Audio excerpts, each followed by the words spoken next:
Päätösminuutilla IFK johti jo 6-3. Sitten alkoi tapahtua. Vaikka ottelu oli jo ratkennut, peli ei ollut vielä selvä. 27 sekuntia ennen loppusummeria alkoi täysi rähinä. Ensin tämän tilanteen seurauksena suihkuun ajettiin Pelicansin Justin Hodgman ja Arttu Luttinen sekä IFK:n Ilari Melart ja Sim Liebig. Seuraava joukkotappelu alkoi heti aloituksesta ja kaukalon sai jättää 8 miestä lisää.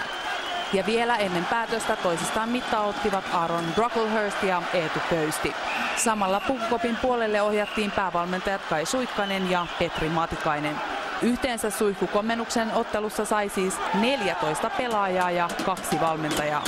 Kuumassa kamppailussa jaettiin yhteensä 465 jäähyminuuttia. Se on kaikkien aikojen yhden ottelun ennätys SM-liigassa. Aikaisempi on vuodelta 1969 Sapkon ja Tapparan välisestä ottelusta, jossa jäähyminuutteja kertyi hieman alle 300.